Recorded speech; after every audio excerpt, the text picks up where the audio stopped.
श्री कृष्ण पूर्ण बाल कथा भाग 1। देवकी और वसुदेव का विवाह तथा कंस की भविष्यवाणी।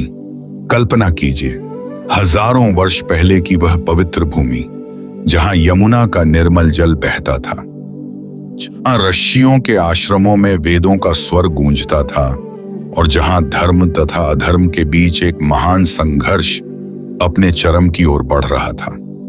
यह कथा केवल एक राजा या एक परिवार की नहीं बल्कि स्वयं भगवान श्री कृष्ण के पृथ्वी पर अवतरण की भूमिका है। मथुरा नगरी, यदुवंश की राजधानी मथुरा, उस समय अत्यंत समृद्ध और वैभवशाली थी।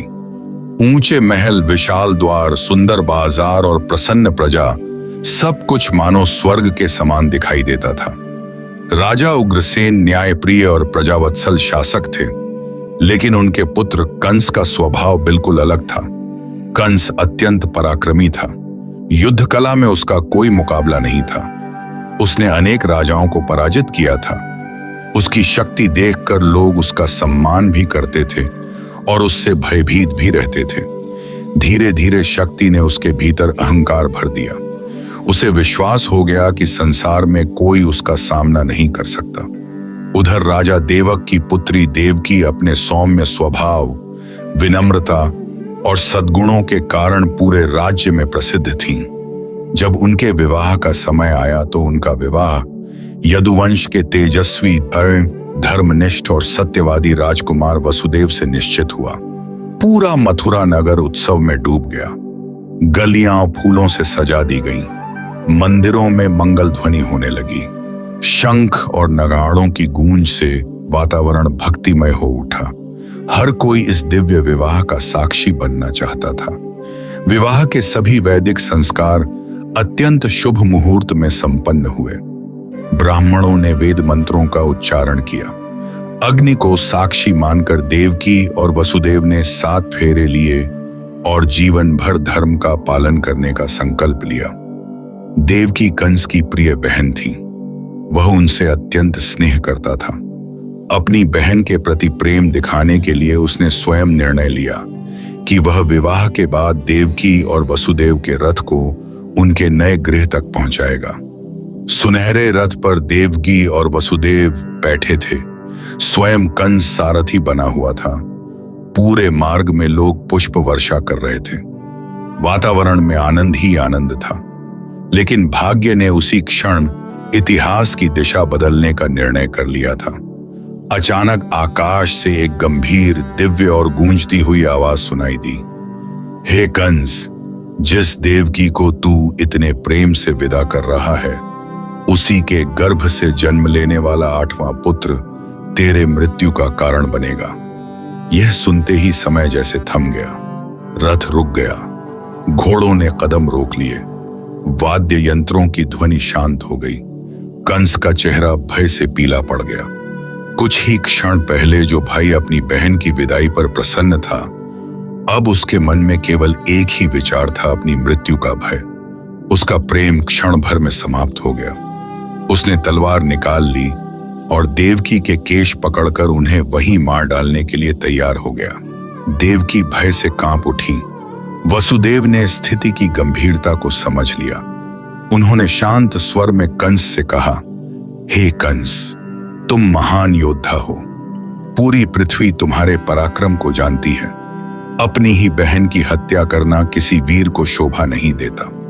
भविष्यवाणी देवकी के बारे में नहीं, उनके 8वें पुत्र के बारे में है। मैं वचन देता हूं कि देवकी से जितनी भी संतान उत्पन्न होगी, प्रत्येक बालक को जन्म लेते ही मैं स्वयं तुम्हारे पास ले आऊंगा। वसुदेव सत्य के प्रतीक थे। उनका वचन पूरे आर्यावर्त में अटल माना जाता था।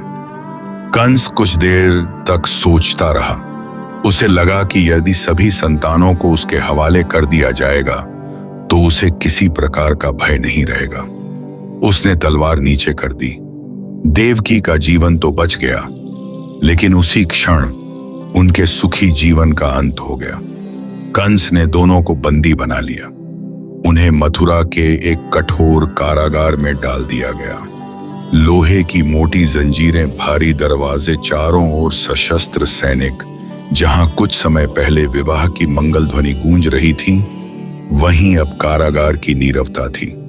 समय बीतने लगा। देवकी की पहली संतान का जन्म हुआ।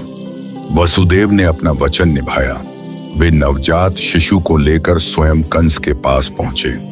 कुछ कथाओं में वर्णन मिलता है कि पहले कंस ने सोचा कि भविष्यवाणी तो 8वें पुत्र की है, इसलिए उसने पहले बालक को लौटाना चाहा। किंतु बाद में देवर्षि नारद ने उसे सावधान किया कि भगवान की माया को समझना सरल नहीं है और भविष्यवाणी को हल्के में लेना उचित नहीं।